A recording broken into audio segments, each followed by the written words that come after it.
Bonjour à toi mon frère, ma soeur, j'espère que vous allez bien. Aujourd'hui, je vais te raconter une histoire qui va illustrer en fait comment ça se passe en société pour t'expliquer les catégories de personnes, les types de personnes que tu vas rencontrer en société. Et ça va peut-être, je l'espère, te donner une idée de quel clan tu vas choisir ou dans quel clan tu te trouves présentement. Ok? Bon, j'ai imagé cette histoire pour que tu puisses comprendre.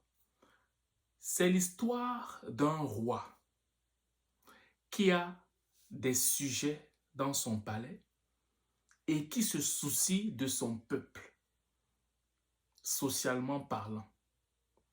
Les sujets, ils sont là au service du roi, ça veut dire qu'ils sont pris aux petits soins. Et le peuple, ok, ils font quelques petites activités pour subvenir à leurs besoins. Bon, maintenant le roi, voulant apporter son, je veux dire, comme une forme d'appui à sa population, il décide de donner 2 sacs de blé à chaque habitant. Et à ses sujets dans son temple, dans son palais, il donne à chacun 4 sacs de blé. Écoute-moi bien hein, jusqu'au bout. À ceux qui donnent 2 sacs de blé, les uns, qu'est-ce qu'ils font? Ils gaspillent leur sac de blé, ils dépensent leur sac de blé, ils font ce qu'ils veulent avec leur sac de blé. Je veux dire, il n'y a pas de projet sur leur sac de blé. D'autres, qu'est-ce qu'ils font? Ils prennent un sac de blé, ils partent voir des gens qui ont des terres. Donc, qu'est-ce qu'ils vont? Ils vont changer une parcelle de terre, ok, avec un sac de blé. Et ils vont rester avec un sac de blé pour toute l'année. Ils vont attendre encore l'année prochaine pour avoir un sac de blé. Donc, ça veut dire qu'ils vont gérer l'année avec un sac de blé et avec une activité qui permet à ce qu'ils puissent acheter des choses, en fait. Et dans le palais, vu qu'ils sont des privilégiés du roi, qu'est-ce qui se passe? Ils ont 4 sacs de blé. Les uns utilisent ces sacs de blé pour montrer à la population que ce sont les sujets du roi. Ils ont le privilège d'être à côté du roi. Et ils se pavanent de gauche à droite, pour montrer qu'ils ont réussi dans la vie parce qu'ils ont 4 sacs de blé et parce qu'ils travaillent auprès du roi. D'autres, dans le palais, avec les 4 sacs de blé, qu'est-ce qu'ils font? Eux, ils savent pertinemment que ce n'est pas tout le temps qu'ils vont être proches du roi. Donc malgré le luxe, malgré le privilège, qu'est-ce qu'ils font? Ils gardent les 4 sacs du roi, je veux dire les 4 sacs de blé, ils utilisent ces sacs de blé sagement, ils investissent, ils achètent des terres et plein d'autres choses avec ça, et ils restent humbles et ils respectent le bas peuple en fait. Ok? Et à la longue, qu'est-ce que ça donne? À la longue, ce que ça donne, c'est quoi? C'est que ceux qui ont eu, parce qu'il y a 2 catégories de personnes qui ont eu des sacs de blé dans la population. Ceux qui se sont dit, bon, moi j'ai des sacs de blé, je vais juste dépenser ces sacs de blé, sont toujours en train d'accuser que non, le roi ne fait pas assez. Le roi ne fait pas assez, il pouvait donner encore 5 sacs de blé à chacun de la population.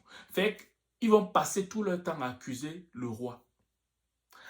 Ceux-là qui ont pris parmi les 2 sacs qu'on leur donnait par année, ok, qui ont pris un sac de blé pour acheter des terres, et l'autre sac de blé, ils ont gardé ça, et ils ont profité pour pouvoir semer le blé sur la parcelle de terre qu'ils ont achetée.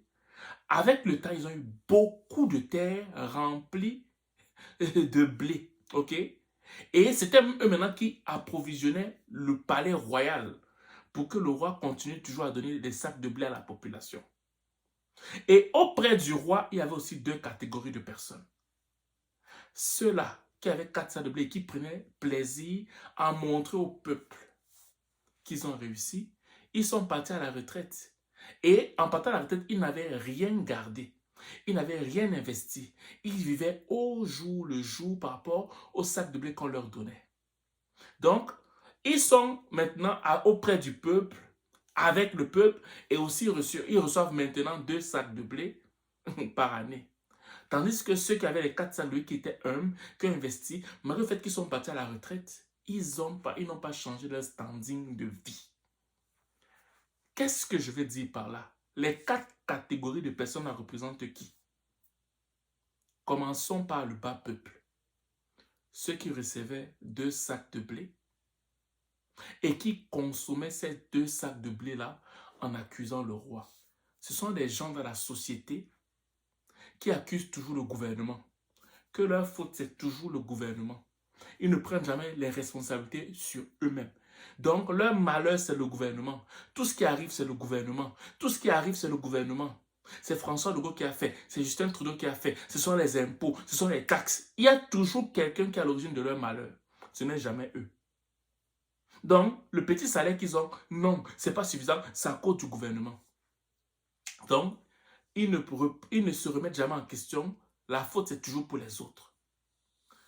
Celui qui avait 2 sacs de blé, ok, et qui a décidé d'acheter des terres, faire le troc, je te donne un sac de blé, tu me donnes une terre. Malgré le fait qu'il ne me reste pas beaucoup de blé, il me reste juste un sac pour toute l'année, et je vais faire quelques activités pour subvenir à mes besoins.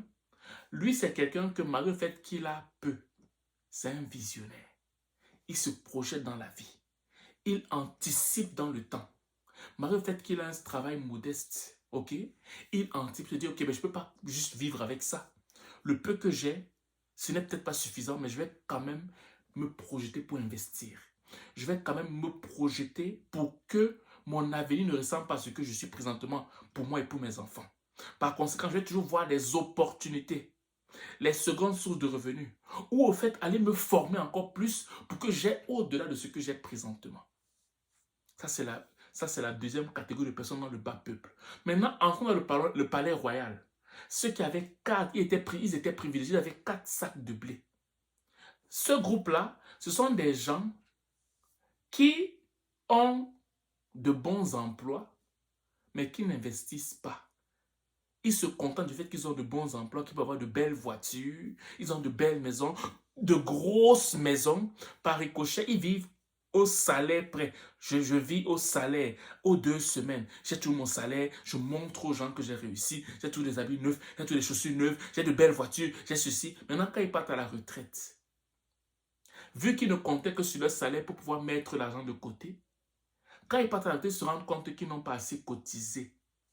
Et leur seule source de revenus à la retraite, c'est peut-être une maison qu'ils ont achetée là-bas ou un truc qu'ils ont acheté là-bas, dans les restes de leur petite gloire. Par conséquent, au final, quand on voit leur vie, dans leur vieillesse, ils sont misérables. Il y a une autre catégorie de personnes dans le palais du roi qui avaient 4 sacs de blé, mais qui restaient humbles et qui investissaient. Ceux-là, malgré le fait qu'ils avaient l'opulence, malgré le fait qu'ils avaient de bons emplois, ils respectaient le bas peuple. Ils avaient de belles relations avec le bas peuple. Même quand ils sont partis à la retraite, parce qu'ils ont investi. Parce qu'ils ont tissé les liens. Le bas peuple va les reconnaître. Le bas peuple ne va pas les vomir. Et ils ne vont pas perdre leur standing de vie.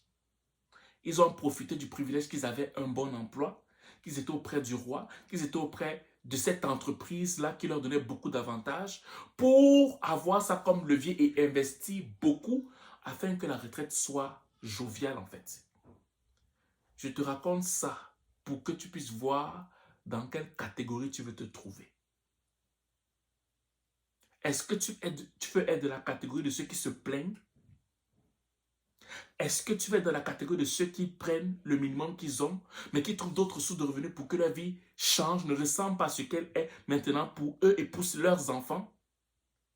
Est-ce que tu es dans la catégorie de personnes que, oui, tu as un bon emploi, mais quand tu pars à la retraite, tu n'auras plus beaucoup, ce même standing de vie. Mais tu t'en fous, tu veux quand même vivre au jour le jour, à la paye près, toujours aux 2 semaines. Et quand tu pars à la retraite, tu es le plus malheureux de la terre.